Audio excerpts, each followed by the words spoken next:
Happy New Year, CyberWire listeners. Rick Howard here. Now that we're in 2023, we're so excited to bring you more ways to stay ahead in the industry with one of the leaders in cybersecurity training and our newest best friend, CyberVista.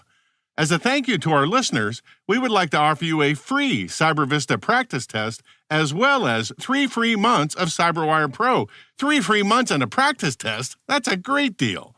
Visit thecyberwire.com/promo. That's thecyberwire.com/promo and use the code PROLEARN, all one word. That's PROLEARN to redeem this limited time offer. This episode of the CyberWire is made possible in part by CrowdSec. CrowdSec helps rebalance the asymmetrical cybersecurity industry by making their open-source multiplayer firewall available to all for free. Once threats are identified, all users are notified to ensure everyone's protection. No matter what your business size, CrowdSec offers adaptive response to credential stuffing, port scans, password brute forcing, and much more. At CrowdSec, they have each other's backs and make the internet safer together. Visit crowdsec.net to learn more.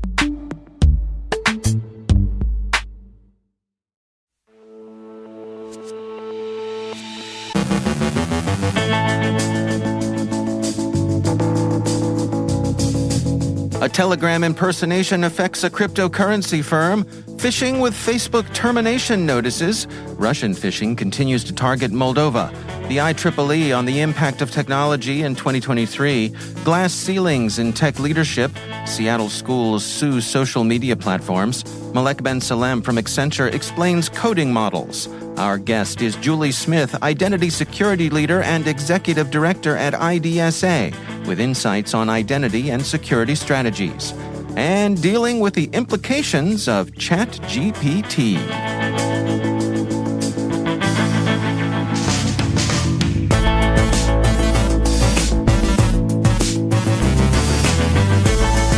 From the CyberWire studios at Data Tribe, I'm Dave Bittner with your CyberWire summary for Monday, January 9th, 2023.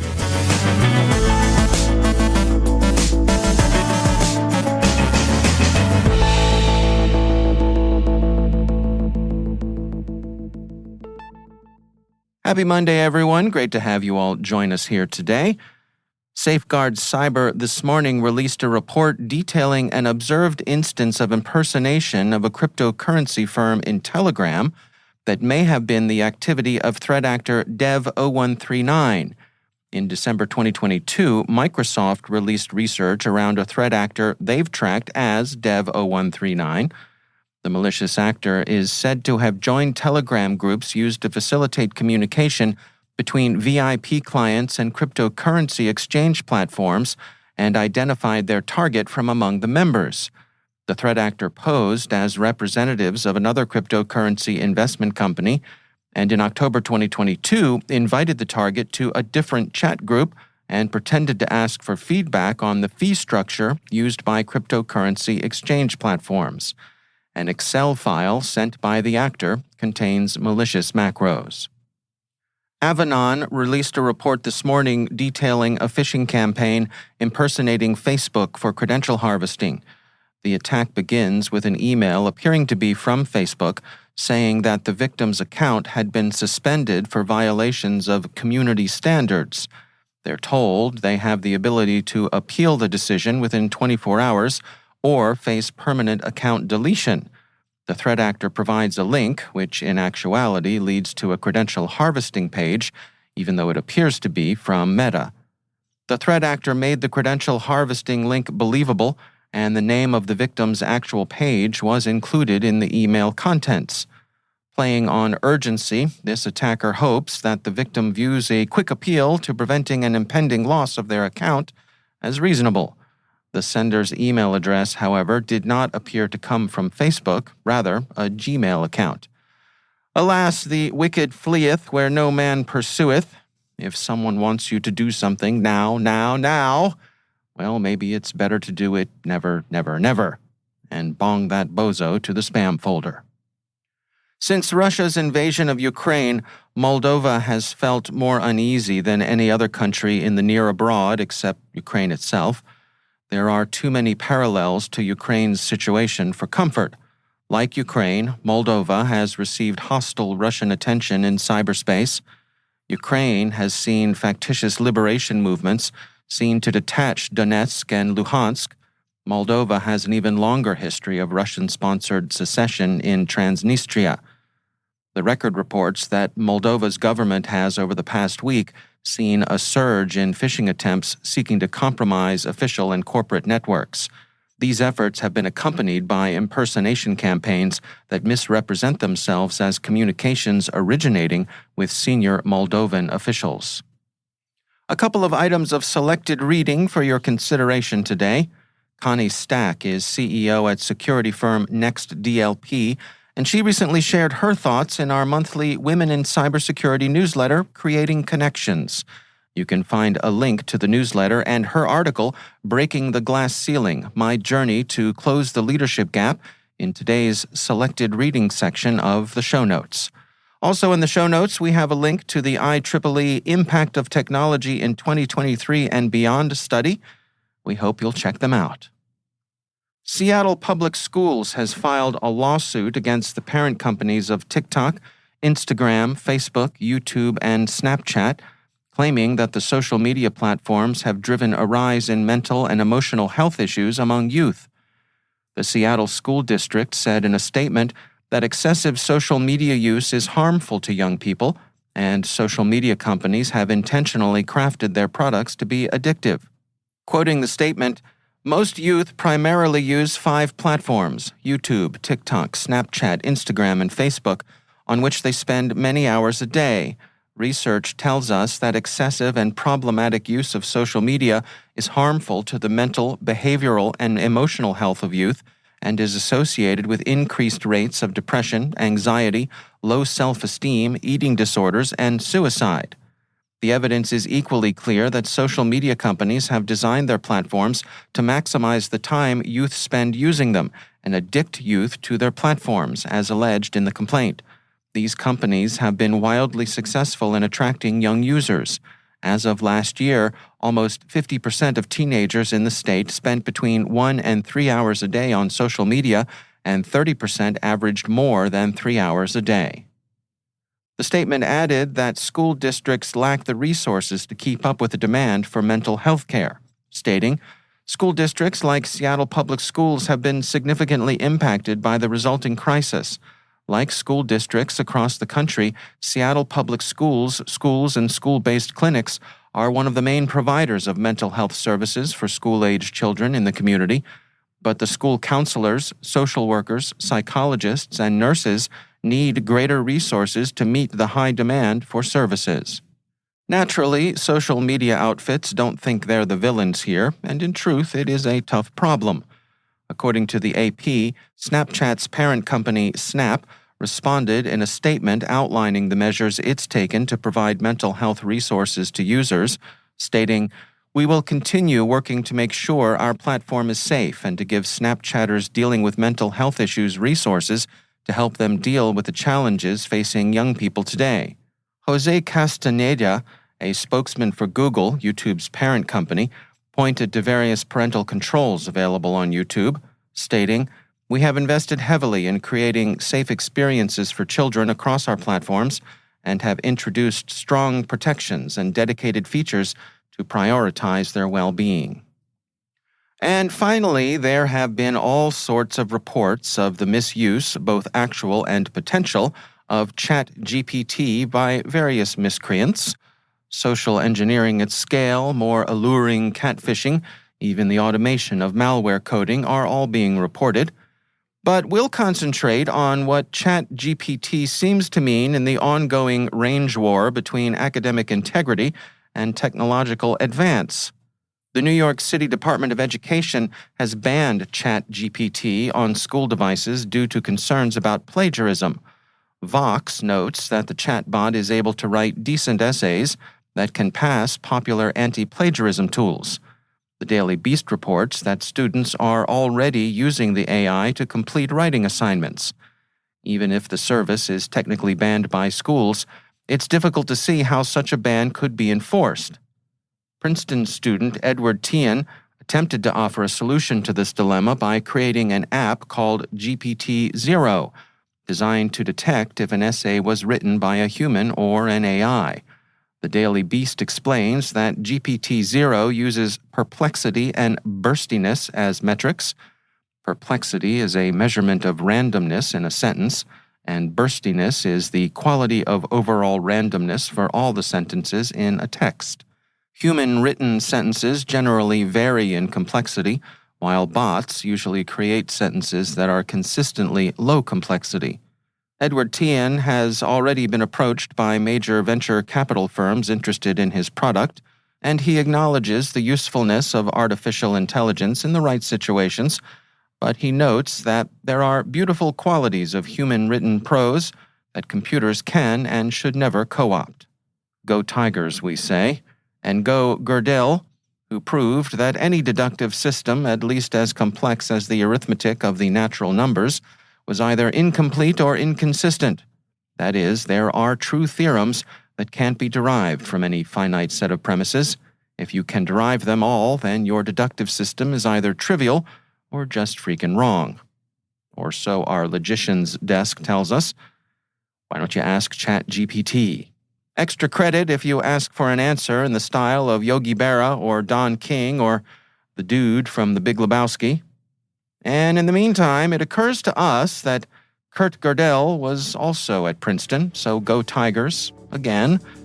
It's not for nothing you've got those cannonballs stuck in the walls of Nassau Hall.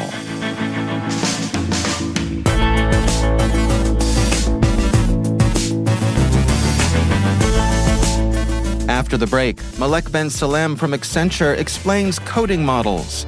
Our guest is Julie Smith, Identity Security Leader and Executive Director at IDSA, with insights on identity and security strategies.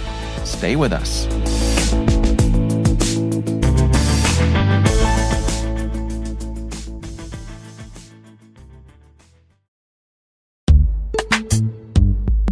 And now, a word from our sponsor, KnowBe4. There's a reason more than half of today's ransomware victims end up paying the ransom. Cybercriminals have become thoughtful, taking time to maximize your organization's potential damage and their payoff. After achieving root access, the bad guys explore your network, reading email, finding data troves, and once they know you, they craft a plan to cause the most panic, pain, and operational disruption. Ransomware has gone nuclear. The folks at KnowBe4 have an on-demand webinar that will get you up to speed on ransomware. In this webinar, you'll find out why data backups, even offline backups, won't save you, why ransomware isn't your real problem, and how your end users can become your best last line of defense. Go to knowbe4.com/ransom to learn more about the webinar. That's knowbe4.com/ransom. And we thank KnowBe4 for sponsoring our show. And now, a word from our sponsor, Strata.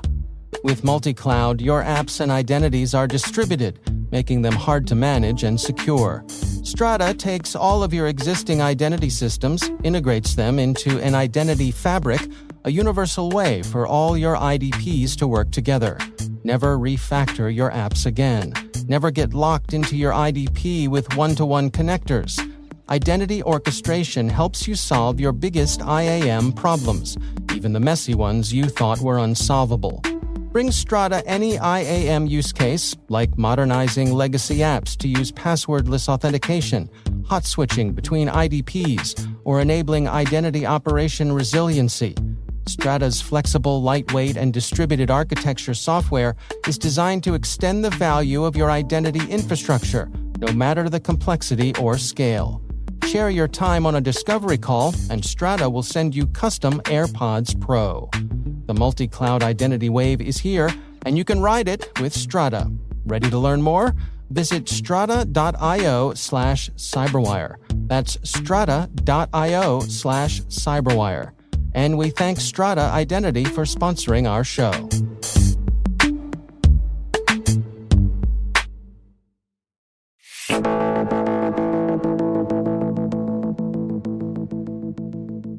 Julie Smith is Identity Security Leader and Executive Director at IDSA, the Identity Defined Security Alliance, which is a nonprofit founded by a group of identity and security vendors, solution providers, and practitioners that, in their words, acts as an independent source of thought leadership, expertise, and practical guidance on identity-centric approaches to security for technology professionals.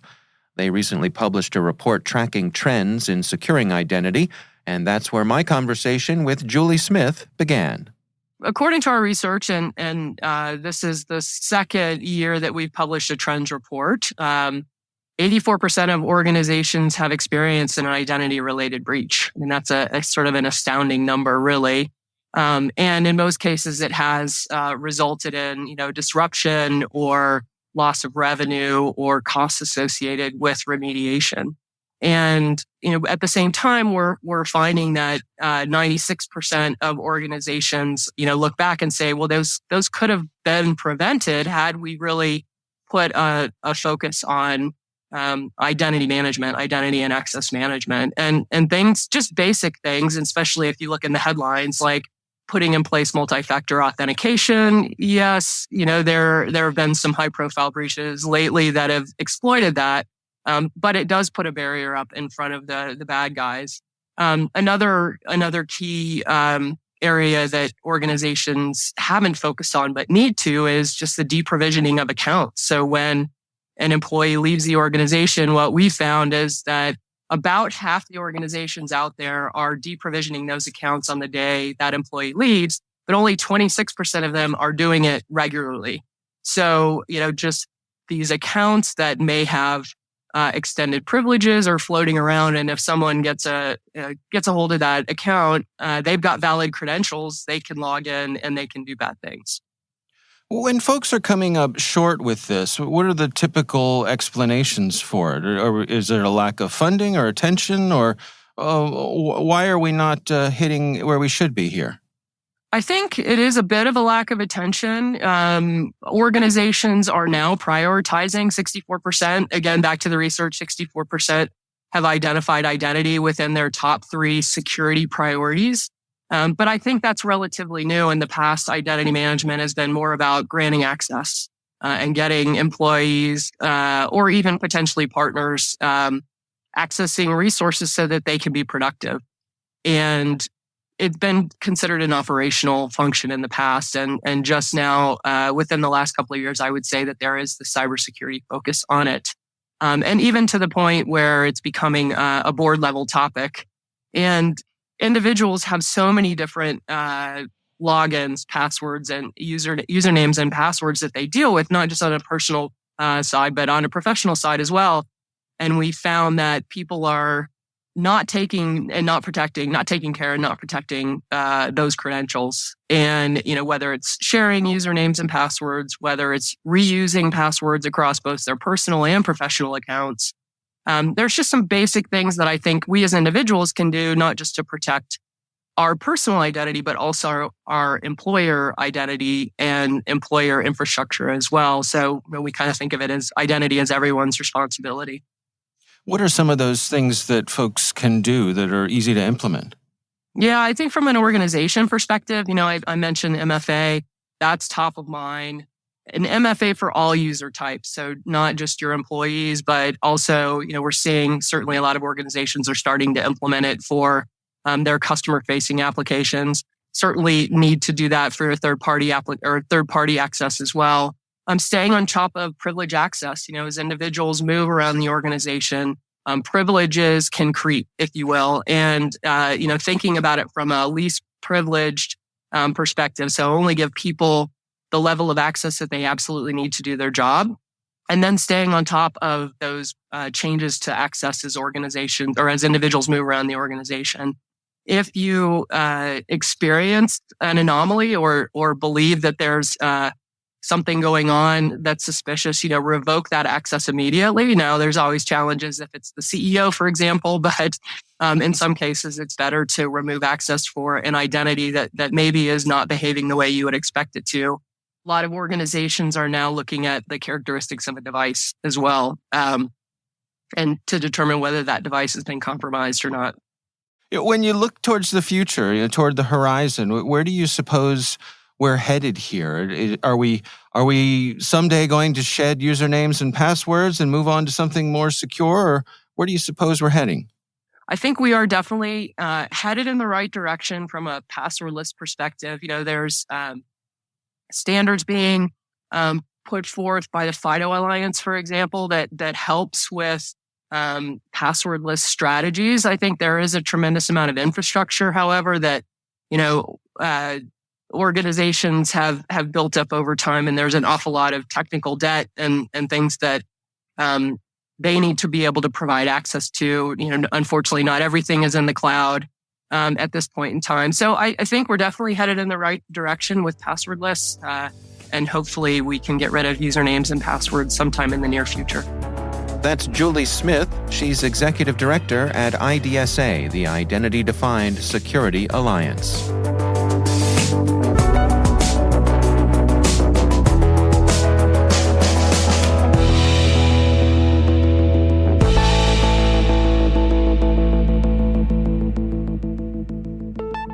And I am pleased to be joined once again by Malek Ben Salem. She is a Managing Director for Security and Emerging Technology at Accenture. Malek, it is always great to welcome you back to the show. I want to touch base with you today on some of the things that's going on with coding and some of the coding models that folks are taking advantage of. What can you share with us today? Yeah, so Dave, with the advent of GPT-3 2 years ago, that was the one model that was used as a large language model that we used to generate language and English language, and then it was expanded to other languages, etc. We've seen similar models being trained to write code. The same approach. It could be, Java code, JavaScript code, etc. A number of coding models have been created for various programming languages. And so these models are being used to help developers write code. They can be deployed made available to developers to help them basically predict the next word in their code and help them complete, the function or the code line. Or in some cases, they have been at least tested to write code completely autonomously. And I think the reason I want to talk about this topic is for clients who are considering using these coding models. I think, they have proven that they can bring efficiencies when they are being used as programming pairs, if you will, with the developers. But they are not as effective if they work autonomously. And we've seen, several deployments or several studies that have demonstrated that they can bring these efficiencies if we let the human in the loop stay in the loop, and if we let the human review the code before it gets deployed. Yeah, it makes me think about, organizations that are required to include SBOMs, software bill of materials, and how does this play into that reality? Yeah, very good question. I think for the companies who are thinking about building their own coding models, and some clients or some organizations are thinking about that, it's very important to think about the quality of the code that is being trained these models. If that code is not written in a secure manner, if that code is being used to train the model and we don't know the quality of the code and we don't know that it's safe, then you end up with a model that is compromised, that may write and spit out code that has security vulnerabilities. It's not a software, it's SBOM, but now the data basically is your input. That coding data that is being used to train the model carries the vulnerability inherently within it.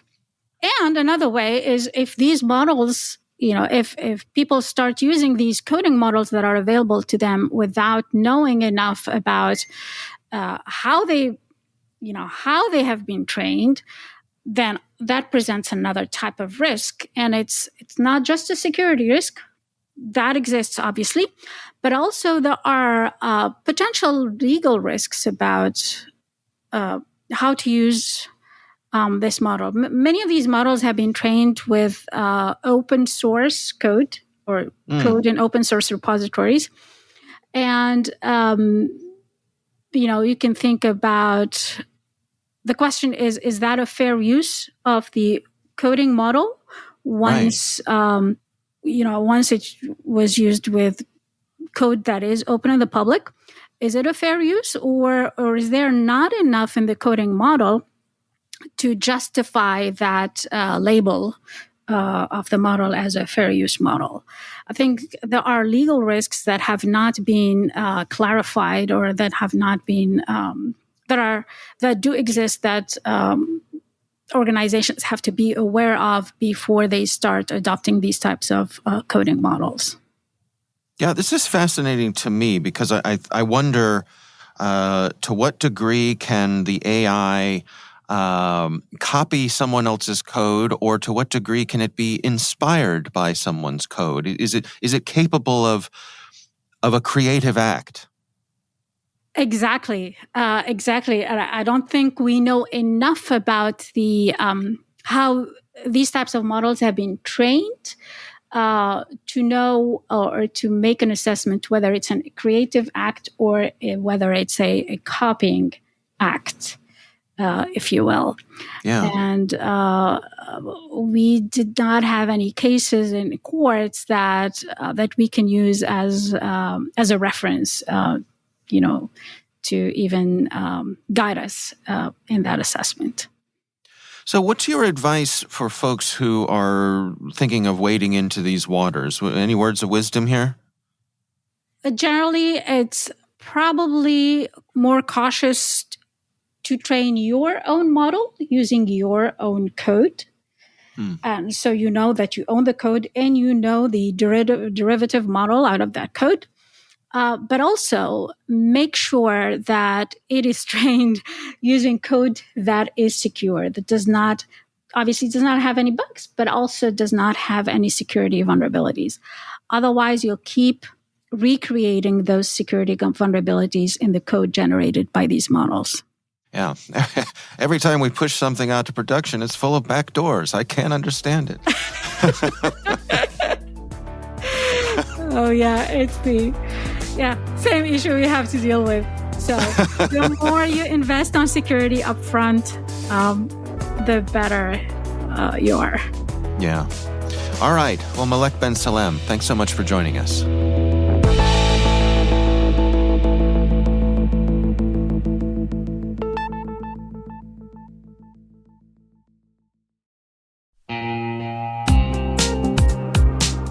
This episode of the CyberWire is made possible in part by Nisos, the managed intelligence company.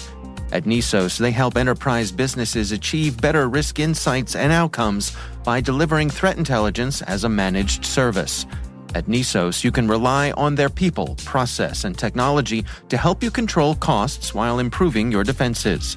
They help you respond to threats faster and more effectively through assessments, monitoring, and investigations. Learn more about Nisos at nisos.com. That's NISOS.com.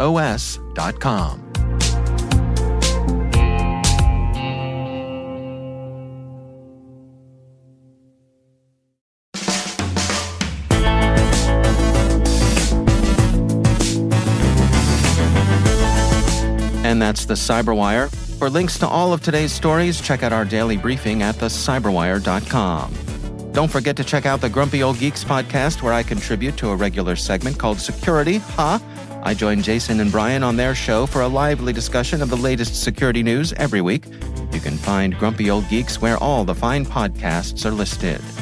The CyberWire podcast is a production of N2K Networks, proudly produced in Maryland out of the startup studios of Data Tribe, where they're co-building the next generation of cybersecurity teams and technologies.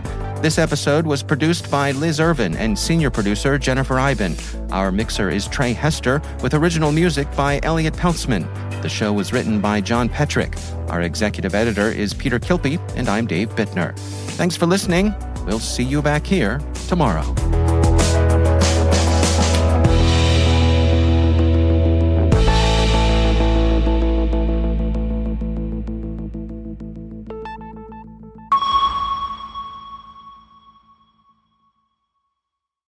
Funding for this CyberWire podcast is made possible by RSA Conference, where the world talks security.